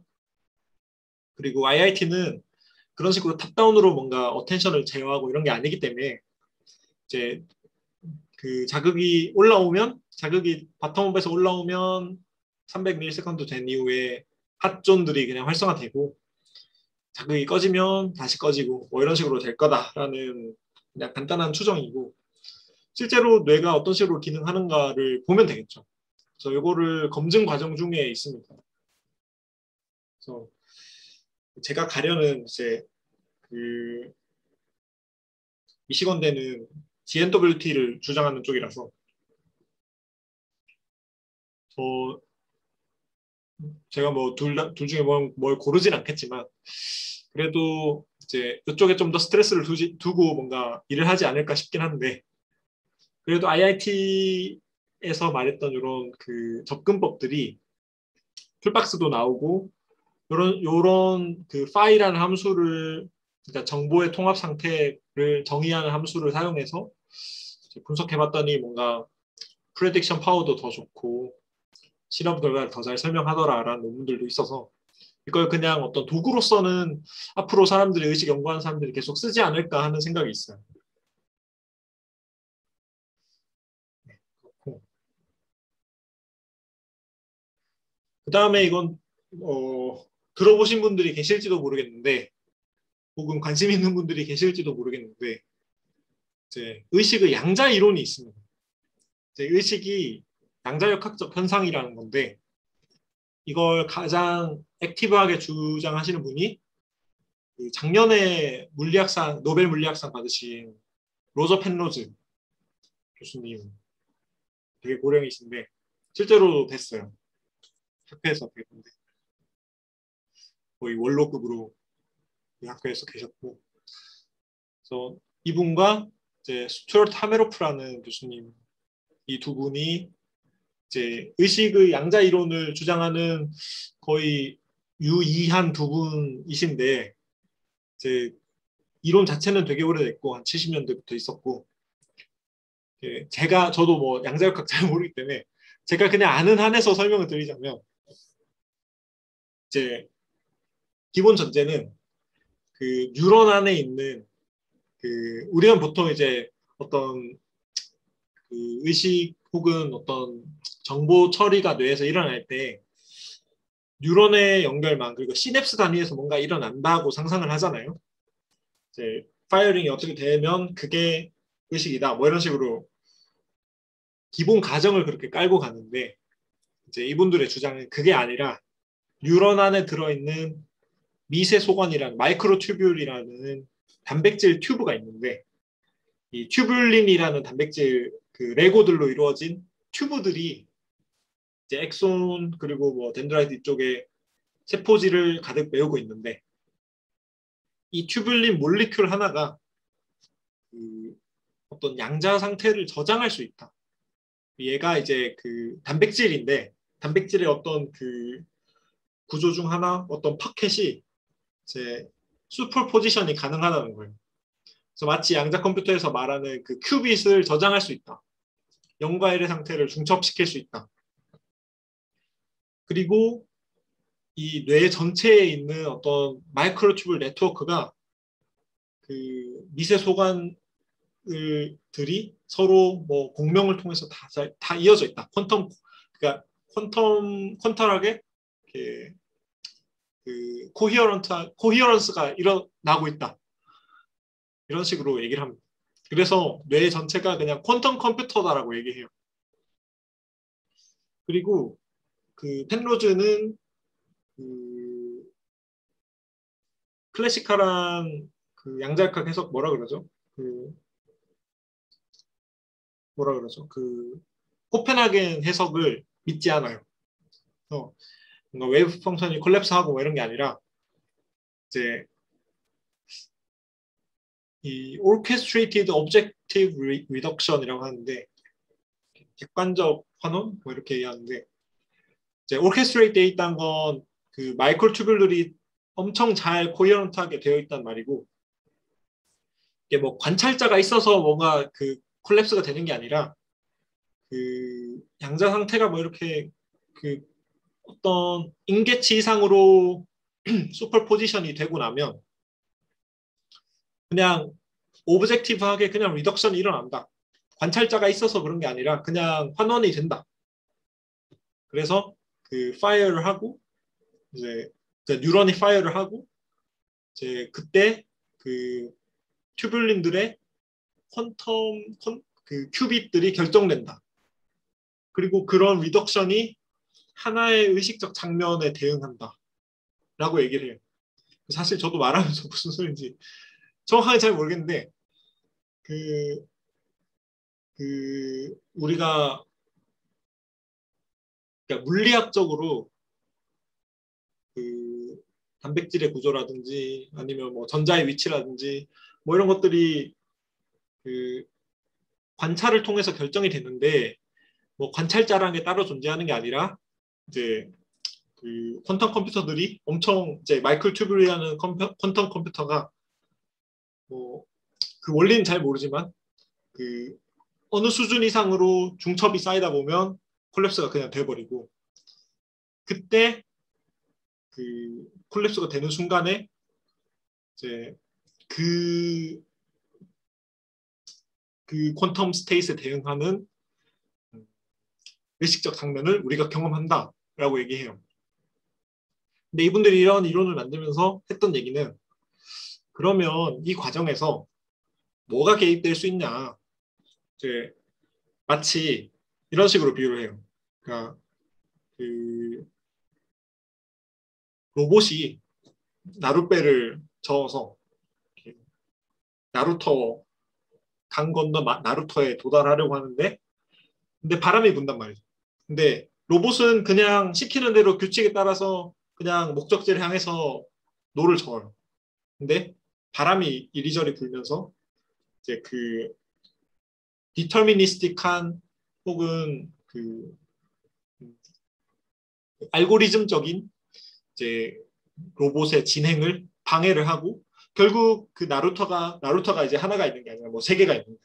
어느 나루터에 도달하게 될지는 이제 알고리즘적인 디터미니스틱한 프로세스뿐만 아니라 바람이라는 예측할 수 없는 논 디터미니스틱한 포스도 작용한다. 그래서 그 일종의 듀얼리즘이요. 그러니까 그 퀀텀한 영역에 우리가 그 물리적으로 다 알지 못하는, 그러니까 물리계가 닫혀 있지 않다라는 게 이 이론의 핵심이에요. 뭔가 알지 못하는 비결정론적인 힘이 이 오브젝티브 리덕션 과정에서 퀀텀 그러니까 양자역학적으로 관여를 해서 그게 우리가 뭐 자유의지를 경험하는 이유다. 그냥 우리가 알고리즘적으로 살아가는 게 아니라 뭔지 모를 그 양자역학의 세계에서 오는 비결정론적인 힘이 관여한다. 이게 그 올크-오알 티어리의 핵심인데요. 근데 그 사실 주류 이론에서 인정하지 않는 게 우선 그 기존의 뉴로사이언스적인 학설들, 그러니까 이론들하고 대응이 별로 안 되고요. 그러니까 이분들의 이론이고, 그리고 뇌는 그런 퀀텀 코헤런스가 일어나기에 너무나도 그 노이지하고 따뜻하고 웻해서 이제 양자 컴퓨터 만든 사람들이 막 엄청 저온에 막 액체 헬륨 이런 걸 통해서 겨우 이제 코헤런스 만들고 이제 커플링 만들고 하는데 뇌는 그런 거가 일어나기에 너무너무 그 상온에 젖은 무언가니까 그런 양자 결맞음이 일어나기에는 거의 불가능에 가깝다는 게 이제 양자역학 하는 분들의 그냥 일반적인 소견이어서 별로 지지는 못 받고 있고 근데 꾸역꾸역 또 이제 반론도 내시고 하세요. 저는 뭐가 맞다 틀리다는 잘 모르겠는데 이러한 접근도 이제 예전부터 있어 왔다.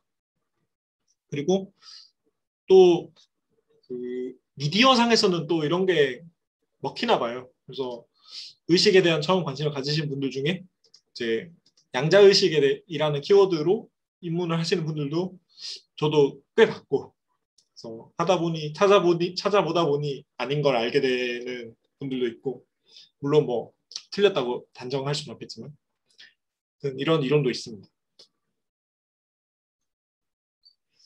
그래서 이론의 측면에서는 제가 일단 메이저한 건 다 말씀드렸고 다른 뭐 감정 우선론, 뭐 정서 우선론, 뭐 이런 약간 사이콜로지적인 이론들도 있는데 그거는 그냥 생략을 했어요. 이거는 뭔가 뉴로사이언스적으로 되게 기반된 게 아니라 이제 그 뭔가 진화적으로 혹은 뭐 심리학적으로 이제 감정이나 아니면 그냥 무의식적인 내용물들 이런 것들이 어떤 식으로 뭐 의식되느냐 이런 거에 대한 여러 가지 이론들이 있는데 이거는 그것들은 뭐 크게 중요한 건 아닌 것 같아서 제가 가져오진 않았습니다. 그래서 마지막으로 말씀드릴 내용은 그 의식을 연구 가능한 여러 방법들에 대해서 좀 말씀을 드리려고 해요. 실제로 어떤 식으로 연구가 되고 있는가 사례들을 좀 보여드리려고 하는데 의식을 연구한다는 건 사실은 의식 그 자체를 연구하는 거는 의식이 정의도 되어 있지 않은 상황에서 사실은 어렵고 의식과 되게 밀접하게 관련된 다른 현상들을 연구함으로써 시사점을 마련하는 경우가 많은데 그 제일 쉬운 게 제가 생각할 때는 마취가 맞는 것 같습니다. 그래서 이거는 그 제 어떤 논문에서 가져온 건데 그 저번에 저희 모임에 이제 그 초청 강연 해주셨던 김민경 박사님 랩에서 했던 연구를 가져온 건데 이제 이런 거죠. 물리학적으로 봤을 때 뇌가 어떤 그 복잡계라면 복잡계라는 게 상태가 막 바뀔 때는 이제 A 상태였다가 B 상태로 갈 때는 이제 그 어떤 저항이 있다는 거죠. 그냥 쑥쑥 바뀌는 게 아니라 그 좀 관성이 있다는 거죠. 우리도 생각해보면 잠에서 깰 때랑 잠에 들 때 뭔가 그 사람마다 또 관성이 조금씩 다르고 그냥 픽 잠드는 사람도 있고 되게 한두 시간 있어야지 잠 자는 사람도 있고 또 깰 때도 엄청 힘들어하는 사람 또 그냥 잘 깨는 사람 다르잖아요. 뇌가 의식이 이제 무의식과 의식이라는 상태로 왔다 갔다 할 때 트랜지션 될 때 그런 식으로 히스테리시스가 일어난다라고 물리학적으로 얘기를 하는데 그런 거를 이제 마취를 통해서 드러그가 들어갈 때 또 드러그가 소화되어서 나올 때 이제 두 상태를 오갈 때 뇌가 어떤 식으로 그 템포럴 패턴을 따르는가 그러면 뇌가 어떤 식의 복잡계인가를 이제 리버스 엔지니어링 하는 거죠. 뭐 이런 식으로 분석할 수도 있고 그 마취가 되는 과정에서 어떤 식으로 그 전체 뇌 영역들이 어디부터 꺼지나 뭐 이런 것들을 탐구할 수도 있고 이제 그게 뭐 어떤 그 진단에 활용될 수도 있고 그런 식으로 마취가 되게 그 효과적인 인간에서 연구하는 데 있어서는 마취 혹은 수면도 포함되고요. 이제 효과적인 도구로서 쓰이고 있습니다. 요거는 최근에 2018년인가 19년에 나온 논문인데 그 요점은 말하자면 쥐에다가 마취제를 치고 잠든 상태에서 이제 특정 그 프론탈 로브 쪽에 카바콜이라는 이제 콜린성 에고니스트를 쳤을 때 쥐가 깨어났는데 그래서 깨어나서 막 이렇게 몸을 비틀비틀하고 그랬는데 그 과정에 그 아까 봤던 뭐 감마 코헤런스나 뭐 이런 것들 그 어떤 정보 이론적인 어떤 메저들, 커넥티비티, 액티비티 뭐 이런 것들이 의식은 돌아왔는데 그다지 회복되지 않았다. 그래서 이러한 수치들, 코헤런스나 뭐 이런 수치들로 의식을 얘기할 수 있느냐, 뭐 이런 반례도 있고.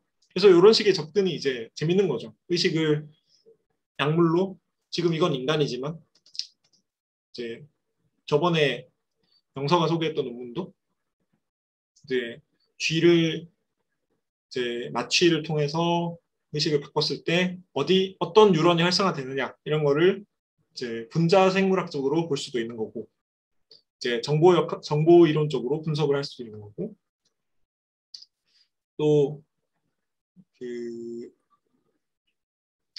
마카크, 그러니까 원숭이 수준에서 이제 마취를 시켜놓고 이제 팔라무스에 전극을 심어서 이제 센트럴 레터럴 살라무스라는 쪽을 자극을 시켰더니 이제 어라우절이 깨더라. 뭐 이런 논문인데요. 그러니까 잠들어 놓고 어디를 자극했을 때 이제 놀랍게도 깨어나는 뭐 이런 현상을 보면서 아 그러면 요 뇌 부위가 되게 그 크리티컬한 역할을 하겠구나. 뭐 이런 식으로 그 뇌 자체를 어떤 뭔가 마치 고장난 라디오처럼 취급을 해서 라디오에 이제 뭐 전원을 빼고 이제 전류를 조금씩 흘리면서 소리가 나네 뭐 이런 것들을 이제 파악하는 리버스 엔지니어링을 하는 거죠. 그래서 이런 것들이 이제 가능한 접근법인 것 같아요. 이건 넘어가고 그거 외에도 뭐 제가 잘은 알지 못하지만 이제 드림 스터디도 하시는 분들이 계시고 이제 뭐 문어 연구 혹은 새 연구 통해서 이제 컨시스턴스의 비인간 의식 혹은 비척추동물 의식의 여기 제너럴한 프로퍼티를 연구하시는 분들도 계시고 또 뇌의 신호로부터 어떤 우리 내용물 경험하는 내용물을 디코드해서 이제 뉴럴링크 같은 게 대표적이겠죠. 그래서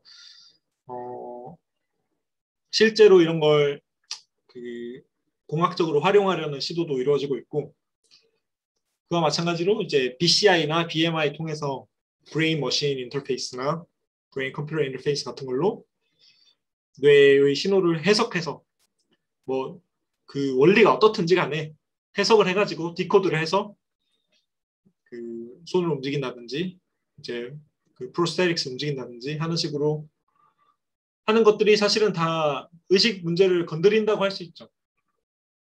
AI도 마찬가지고 AI도 이제 인간의 의식과 비슷한 기능을 할 수 있게 만드는 어떤 그 클래시파이어로서의 그러니까 이제 그 계산 체계로서 어떤 식으로 사실 AI 자체가 이제 뇌를 모방한 거기도 하고 그런 퍼셉트론적인 구조가 이제 뇌의 실제 이제 바이올로지컬한 그 뇌의 기능 그리고 의식과 어떤 식으로 관련되어 있는가를 어택하시는 분들도 계십니다.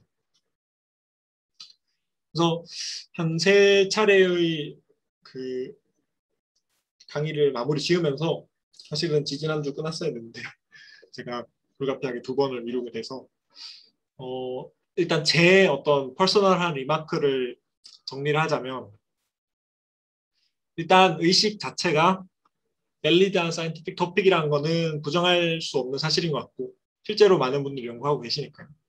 그래서 그렇고 한 가지 확실한 건 의식이 외부 세계의 내용물을 담아내는 역할을 하는 것 같다. 그러니까 외부 세계의 어떤 정보들이 우리 뇌 안에 매핑된다. 그리고 그 매핑된 바가 의식적 경험이다. 라는 것까지는 확실한 것 같아요. 근데 이제 문제는 의식을 연구하기 위해서 우리에게 주어진 어떤 방법론이 지금 뭐 1, 2강 들으셨던 분들은 아시겠지만 이제 버벌 레포트랑 그리고 그때의 뇌를 찍은 코릴레이션 정보밖에 없다.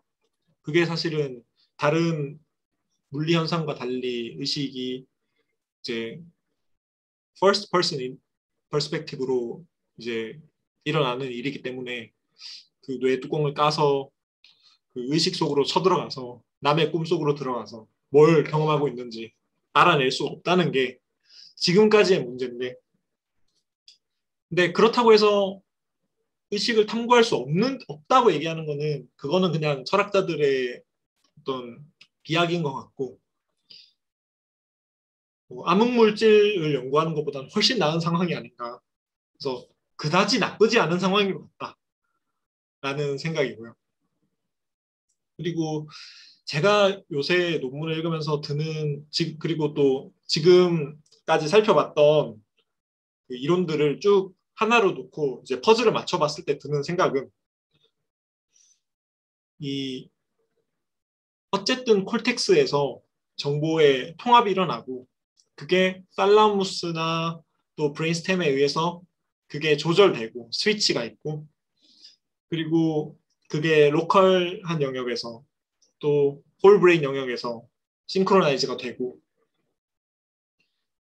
그런 되게 홀리스틱한 프로세스가 의식인 것 같은데, 그러면 그 중에 뭘 연구해야 될까 하면 사실은 그거는 각자의 선택이겠지만, 일단 저는 살라무스나 그 더 낮은 어라우절 시스템 쪽에 관심이 있어요. 저 개인적으로.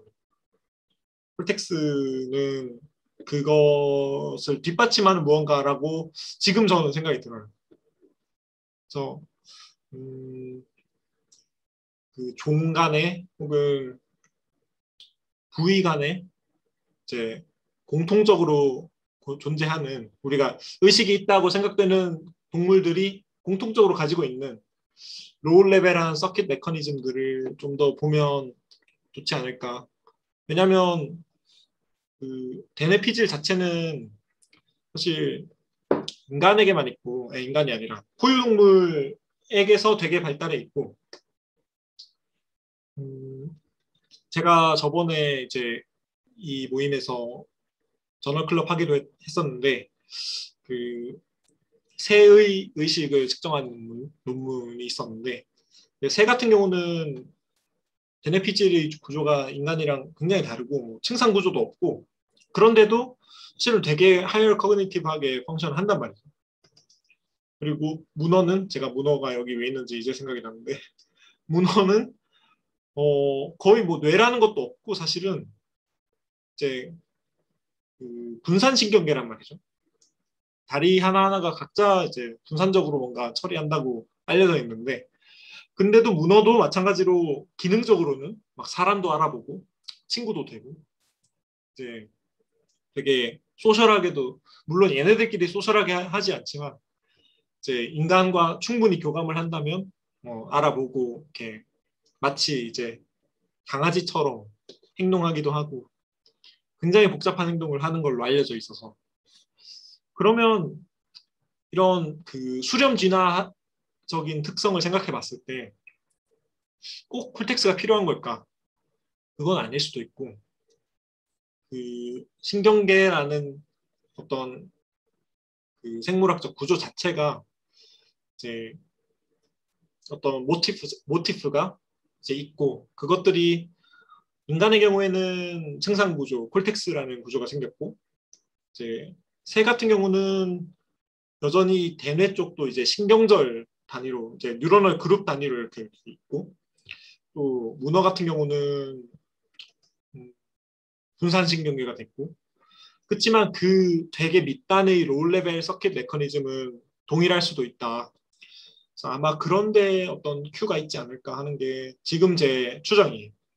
그래서 앞으로 이런 것들이 밝혀졌으면 하고 바랍니다. 그래서 저도 이런 데 일조하고 싶고, 저도 이번에 렉처 준비하면서 보니까 그 이론들이 되게 각자 어떤 부분들을 잘 어택하면서 하나로 전부는 아니지만 이어진다, 어느 정도는 이어진다는 느낌을 받아서, 그런 그 되게 그 청사진적인 큰 그림을 소개를 하려고 노력을 했는데 어떻게 들으셨을지는 모르겠습니다. 어쨌든 이러한 그 내용들을 염두에 두시고 의식에 대해서 어프로치를 하시면 좀 그 좀 폭넓게 또 어떤 이론 하나에 매몰되지 않고 좀 그 균형 잡힌 시각으로 여러 가지 실험 결과나 이론들을 접하실 수 있지 않을까 하는 기대를 해보고요. 그래서 오늘 제가 준비한 건 여기까지고, 네, 시간이 10분 후에 종료됐는데 일단 뭐 질문을 더 받고 또 지금 시간이 또 12시 다 됐으니까 마무리하도록 할게요.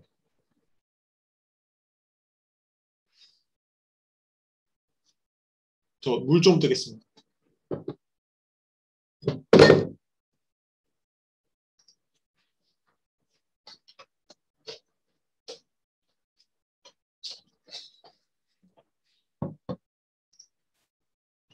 제가 목이 좀 약해가지고 한 2시간 말하면 목이 쉬어요. 또 목이 좀 갔는데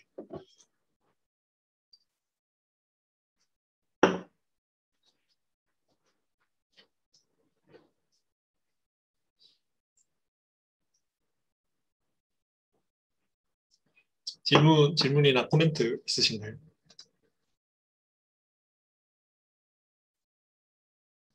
다들 그러면 근데 지금 렉처를 몇 번 들으신 거예요? 3번 다 들으신 거예요? 유리님 2번 들으신 거예요? 재훈님 저 3번 다 들었습니다. 3번 다 들으신 거예요? 네. 그래서 너무너무 감사드리고 영선은 첫 번째인가요? 네, 전 첫 번째입니다. 영선은 사실 저번에 들었으니까 뭐 이미 다 들었다고 말할 수 있을 것 같고 작년에 제가 비슷한 렉처를 했어가지고 네, 왔어가지고 그냥 뭐 질문이 아니라 뭐 피드백 그냥 소감도 들어보면 좋을 것 같아요. 3번 다 들으신 분 예, 좀 부탁드리겠습니다.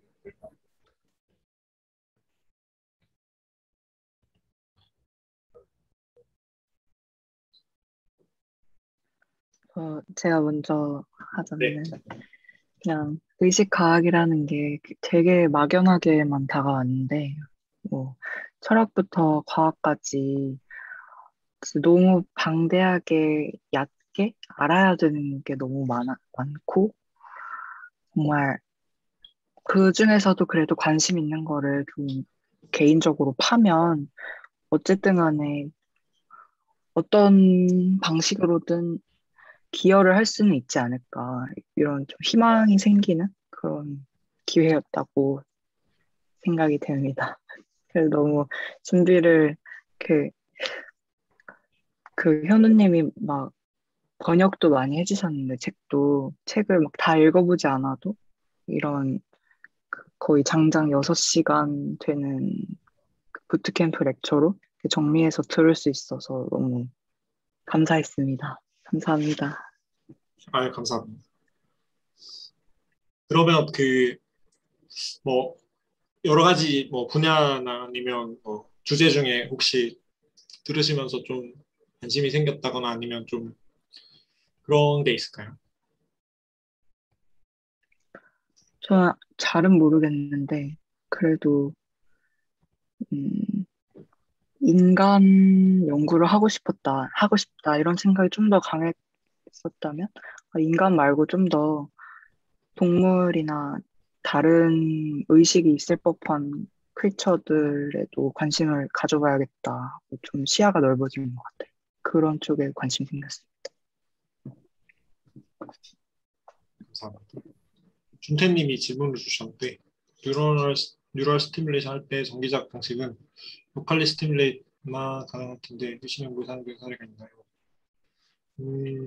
이거는 제가 소개해 드릴 수 있는 게 제가 여기 안 가져왔는데 그 PCI라는 저번에 제가 얘기한 것 같긴 한데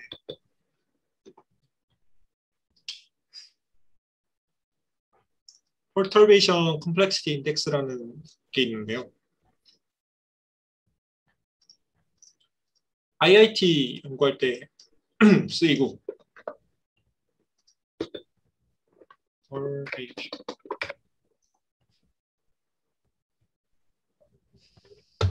어떤 사진을 보여드리면 제일 좋을지.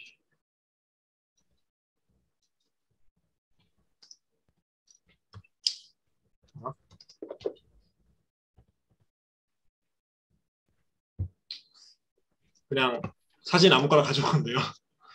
이제 그 뇌가 아까 말씀드렸다시피 뭐 네트워크인데 이제 되게 적절하게 연결된 뭐 이런 식으로 unconscious하게 인테그레이트 된 상태랑 conscious하게 인테그레이트 된 상태, 그리고 뭐 이제 그 복잡계로 봤을 때 인테그레이션 정도가 낮은 상태, 높은 상태 뭐 이런 식으로 얘기를 할 수 있는데, 이제 의식적 상태라는 건 이제 되게 너무 단순하지도 않고, 지금 이거는 너무 단순한 상태죠.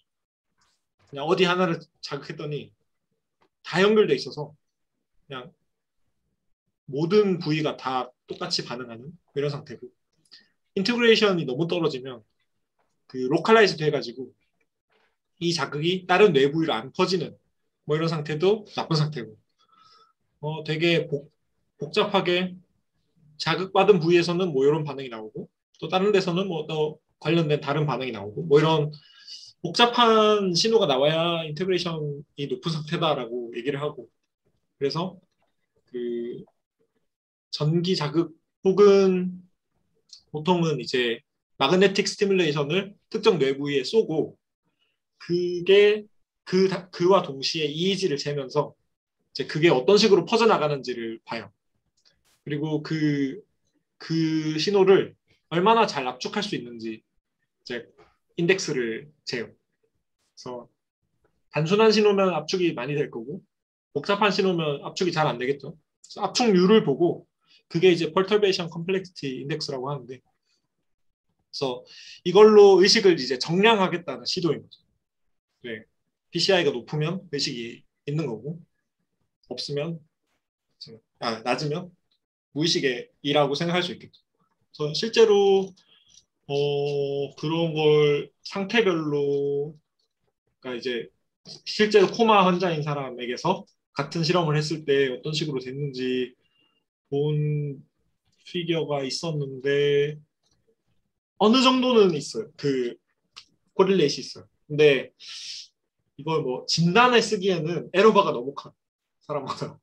네, 그래서 막 코마인 사람 중에 좀 PCI가 높은 사람이 일반인 중에 낮은 사람하고 겹치기도 하고 뭐 이래가지고, 물론 미는 차이가 있지만 그래서 뭐 그런 식으로 나왔는데, 어쩌면 뭐 코마에서 높은 사람은 감금 증후군 환자일 수도 있겠죠.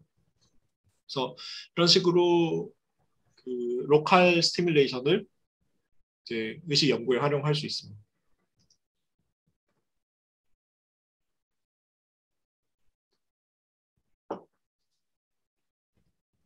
요거는 MEG 하시는 분들이 많이 하시더라고요. 그 마그네틱 엔세팔로그래피 하시는 분들이 많이 하시더라고요.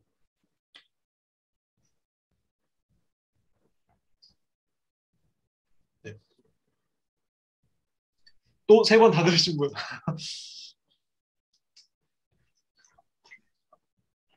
참여 부탁드립니다.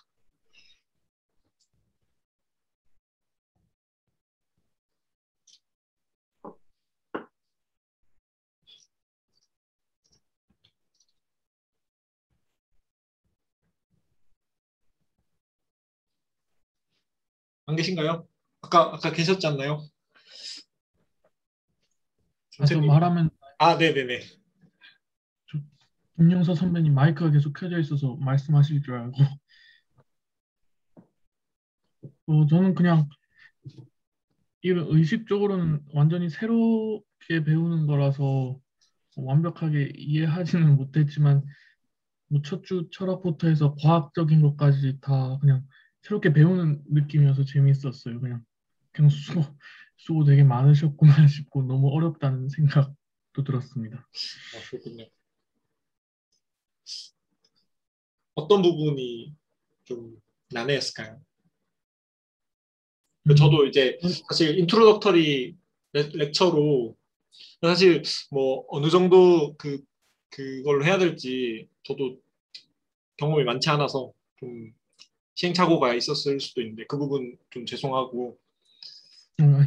피드백을 주시면 다음에 또 좀 반영을 할 수 있을 것 같아서. 1분 남았네. 설명력이 별로 없다라는 게 문제입니다.